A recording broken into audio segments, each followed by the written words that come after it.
आकाशवाणी भोपाल से प्रस्तुत हैं प्रादेशिक समाचार। नमस्कार, समाचारों के साथ मैं पूर्वा त्रिवेदी। पहले मुख्य समाचार।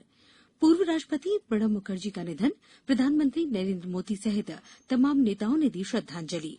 प्रदेश में बाढ़ के हालात सुधरे, मुख्यमंत्री ने दिए जनजीवन को सामान्य बनाने के निर्देश। राज्य में कोरोना संक्रमितों की संख्या 63,000 के पार, अब तक 48,000 से अधिक लोग हुए स्वस्थ। और राष्ट्रीय पोषण माह कल से अति कुपोषित बच्चों की सेहत और किचन गार्डन पर दिया जाएगा खास ध्यान। अब समाचार विस्तार से। पूर्व राष्ट्रपति प्रणब मुखर्जी का आज दिल्ली के सैन्य अस्पताल में निधन हो गया। वे 84 वर्ष के थे। श्री मुखर्जी को इस महीने की 10 तारीख को इलाज के लिए भर्ती किया गया था।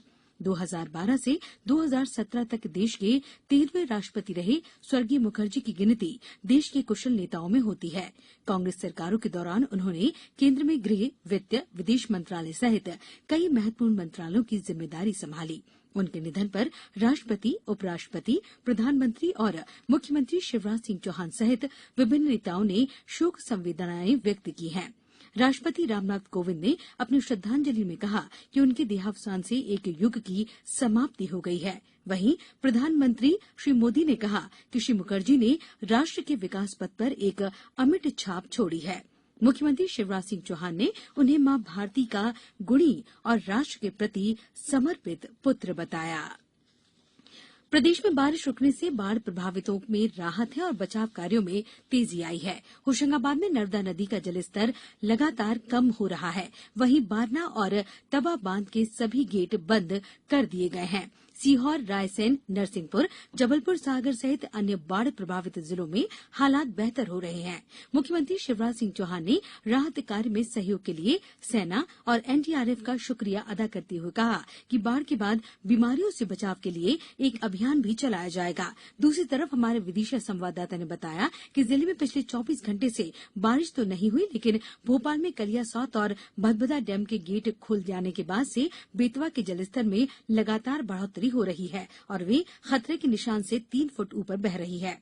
एसडीआरएफ की टीम और होमगार्ड के जवान लगातार लोगों के बीच पहुंचकर उन्हें सुरक्षित स्थानों पर ले जा रहे हैं। अब तक लगभग 700 लोगों को सुरक्षित स्थानों पर ले जाया गया है। मुख्यमंत्री शिवराज सिंह चौहान ने आज विभिन्न विभागों के वरिष्ठ अधिकारियों के साथ अतिवर्षा से प्रभावित हुए जनजीवन को सामान्य बनाने के संबंध में वीडियो कॉन्फ्रेंस के माध्यम से बैठक की। श्री चौहान ने अधिकारियों से बाढ़ प्रभावित लोगों को राहत पहुंचाने के प्रयासों की जानकारी ली। श्री चौहान ने अधिकारियों को निर्देश दिए कि फसलों, सड़कों, पेयजल स्रोतों, मकानों आदि की क्षति का आकलन कर शीघ्र रिपोर्ट तैयार की जाए। प्रदेश में अतिवर्षा से हुई क्षति की जानकारी केंद्र सरकार को भेजी जाएगी। मुख्यमंत्री ने कहा कि केंद्रीय कृषि मंत्री नरेंद्र सिंह तोमर को प्रदेश में हुई फसलों की क्षति से अवगत कराया गया है। उन्होंने सोयाबीन की क्षति का विस्तृत आकलन करने के निर्देश दिए हैं। मुख्यमंत्री ने आज भी सीहोर जिले सहित विभिन्न बाढ़ प्रभावित इलाकों का दौरा किया। राज्यपाल श्रीमती आनंदीबेन पटेल ने कहा कि कोविड-19 की लड़ाई में जीवन और आजीविका दोनों की सुरक्षा पर ध्यान देना जरूरी है। उन्होंने युवाओं का आह्वान किया कि वे अपने सपनों को पूरा करने के प्रयासों में निरंतर जुटे रहें तो सफलता निश्चित है। श्रीमती पटेल आज महर्षि पाणिनि संस्कृत एवं वैदिक विश्वविद्यालय के योगेश्वर श्रीकृष्ण योग भवन एवं आचार्य सांदीपनि शिक्षा भवन के शिलान्यास कार्यक्रम को लखनऊ राजभवन से ऑनलाइन संबोधित कर रही थीं। चीन के सैनिकों ने पूर्वी लद्दाख में एक बार फिर नापाक हरकत करते हुए दोनों देशों के बीच बनी सहमति का उल्लंघन कर यथास्थिति को बदलने की कोशिश की है, जिसका भारतीय सैनिकों ने करारा जवाब दिया। रक्षा मंत्रालय ने आज एक बयान जारी करते हुए बताया कि पूर्वी लद्दाख में पिछले 3 महीने से भी अधिक समय से चले आ रहे गतिरोध के बीच चीनी सैनिकों ने 29 और 30 अगस्त की रात को पेंगांग झील के दक्षिण किनारे पर भड़काऊ हरकत की और यथास्थिति बदलने की कोशिश की। बयान में कहा गया कि भारतीय सैनिकों ने चीन की नापाक हरकत को पहले ही भांप लिया और इसका करारा जवाब देते हुए इस कोशिश को विफल कर दिया।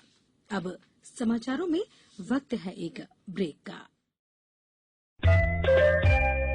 ये समाचार आप आकाशवाणी भोपाल से सुन रहे हैं। हमारे समाचारों को अब आप कभी भी और कहीं भी अपनी सुविधा के अनुसार सुन सकते हैं। ये समाचार बुलेटिन YouTube, ट्विटर और फेसबुक पर AIR न्यूज भोपाल पेज पर सुने जा सकते हैं। इसके अलावा आप हमारी वेबसाइट newsonair.nic.com पर या AIR न्यूज ऐप पर भी समाचार सुन सकते हैं।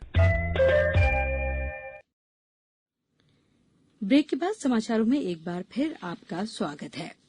प्रदेश में कोविड-19 मामलों की संख्या 63,000 से अधिक हो गई है। हालांकि अब तक 48,000 से ज्यादा लोग स्वस्थ हो चुके हैं।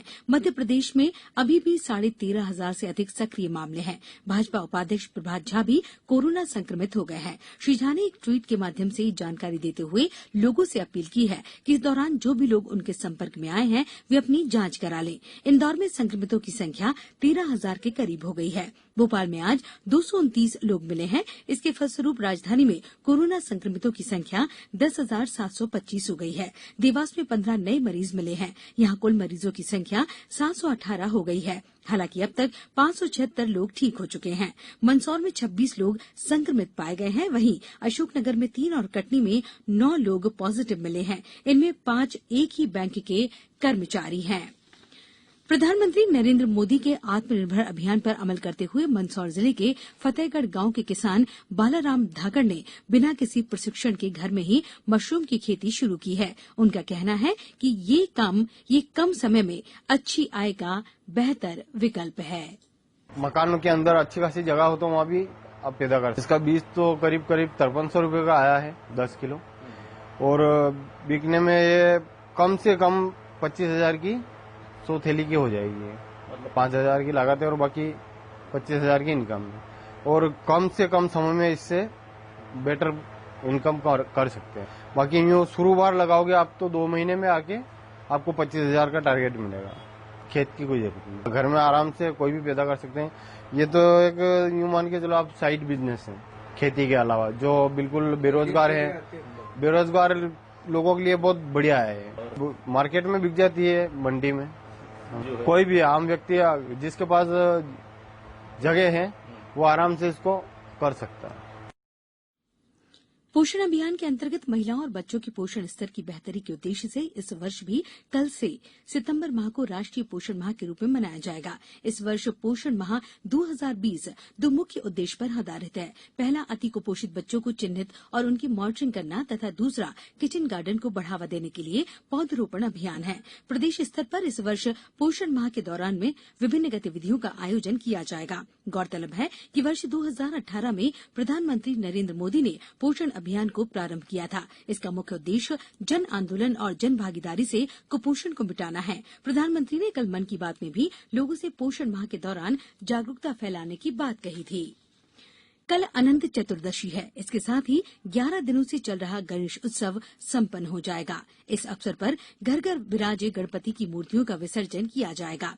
राज्य सरकार ने भगवान श्री गणेश की मूर्तियों को इकट्ठा करने के लिए वार्ड स्तर पर केंद्र बनाए हैं। साथ ही लोगों से अपील की है कि वे संभव होने पर माटी के गमलों में या घर के समीप ही मूर्तियों का विसर्जन करें। कोरोना के चलते मूर्ति विसर्जन के चल समारोह पर रोक लगाई गई है।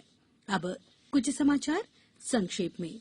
लोक स्वास्थ्य यांत्रिकी विभाग द्वारा जल भवन बाणगंगा में राज्य स्तरीय बाढ़ नियंत्रण कक्ष की स्थापना की गई है। यहां फोन नंबर 0755 277 9417 पर संपर्क किया जा सकता है। विमुक्त घुमक्कड़ और अर्ध घुमक्कड़ जनजाति कल्याण राज्य मंत्री स्वतंत्र प्रभार रामखेलावन पटेल ने आज विमुक्त जाति दिवस पर वीडियो कॉन्फ्रेंसिंग के माध्यम से जिले के प्रतिनिधियों से योजनाओं के संबंध में चर्चा की। पन्ना जिले के पवई में एसडीओपी कार्यालय में पदस्थ राम प्यारे गर्ग को पुलिस विभाग में सराहनीय कार्य करने पर राष्ट्रपति पदक से सम्मानित किया जाएगा। बैतूल जिला कलेक्टर ने कल 1 सितंबर को अनंत चतुर्दशी के अवसर पर स्थानीय अवकाश घोषित किया है। यह अवकाश कौशाले एवं उप कौशाले पर लागू नहीं होगा। मध्य प्रदेश संविदा कर्मचारी अधिकारी महासंघ ने आज शिक्षा मंत्री से मुलाकात कर संविदा कर्मचारियों को नियमित करने तथा कस्तूरबा गांधी बालिका विद्यालय तथा बालिका छात्रावासों में कार्यरत विधवा और परित्यक्ता सहायक वार्डनों के स्थानांतरण आदेश निरस्त करने की मांग की है।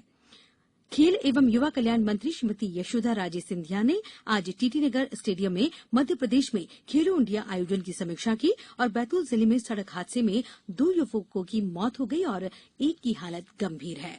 अंत में मुख्य समाचार एक बार फिर। पूर्व राष्ट्रपति प्रणब मुखर्जी का निधन, प्रधानमंत्री नरेंद्र मोदी सहित तमाम नेताओं ने दी श्रद्धांजलि। प्रदेश में बाढ़ के हालात सुधरे, मुख्यमंत्री ने दिए जनजीवन को सामान्य बनाने के निर्देश। राज्य में कोरोना संक्रमितों की संख्या 63,000 के पार, अब तक 48,000 से अधिक लोग हुए स्वस्थ। और राष्ट्रीय पोषण माह कल से अति कुपोषित बच्चों की सेहत और किचन गार्डन पर दिया जाएगा खास ध्यान। इस बुलेटिन में इतना ही। घर में रहिए, सुरक्षित रहिए और सुनते रहिए आकाशवाणी। नमस्कार।